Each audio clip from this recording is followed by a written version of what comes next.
खिलौनों के जादुई जंगल में एक बहुत ही नटखट, प्यारा और गोल मटोल सा बंदर रहता था, जिसका नाम था मोरू। मोरू हर सुबह अपनी लाल पीली चमकदार गाड़ी को व्रूम व्रूम व्रूम करता जंगल भर में दौड़ाता था, जैसे वो कोई बड़ा रेस ड्राइवर हो। उस दिन सूरज भी हंस रहा था, पत्ते भी चमक रहे थे और सारे पक्षी भी पी पी टू टू की मीठी आवाजें निकाल रहे थे। मोरू खुश होकर गाड़ी चला रहा था कि अचानक उसे सड़क के पास किसी के रोने की हल्की हल्की आवाज सुनाई दी। ऊ ऊ मोरू चौंक गया। उसने ब्रेक लगाया, किर्र, और चारों तरफ देखने लगा। तभी पेड़ के नीचे उसे एक छोटी सी नीली गुड़िया मिली, जिसके गालों पर आंसू लुढ़क रहे थे। मोरू तुरंत उसके पास गया और बोला, अरे गुट्टिया, तुम क्यों रो रही हो? किसने तुम्हारा रिबन छीना? गुड़िया नाक सूंघते हुए बोली, रिबन नहीं, मेरी स्पेशल चम्मच, वो दही खाने वाली, वो खो गई है। बिना चम्मच मैं दही नहीं खा सकती और बिना दही मैं सो नहीं सकती। ये सुनकर मोरू ने अपनी पूंछ छटकी और बोला, अरे इसमें रोने वाली क्या बात है? हम ढूंढेंगे, जरूर ढूंढेंगे। और बस मोरू का मिशन शुरू हो गया।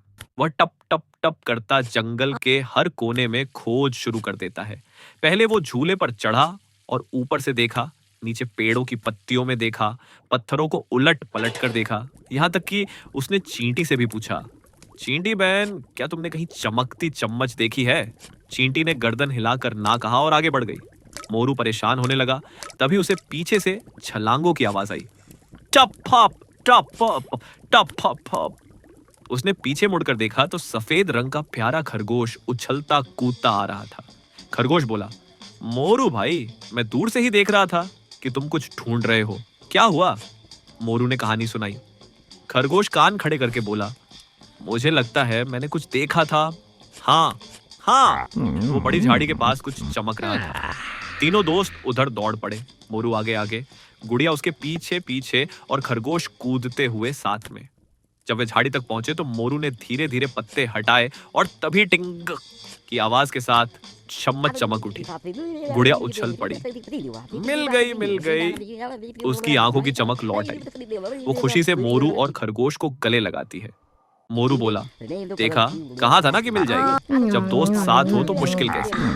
अब चम्मच मिल गई थी, पर कहानी यहीं खत्म नहीं होती। गुड़िया बोली, अब तो मुझे बहुत भूख लग रही है। मोरू बोला, तो चलो मेरे घर चलकर सब साथ में खाना खाते हैं। तीनों मोरू की गाड़ी में बैठ गए। मोरू ने गाड़ी व्रूम व्रूम की और वे जंगल के रास्ते से निकल पड़े। रास्ते में बहती नन्ही नदी छम छम की आवाज कर रही थी।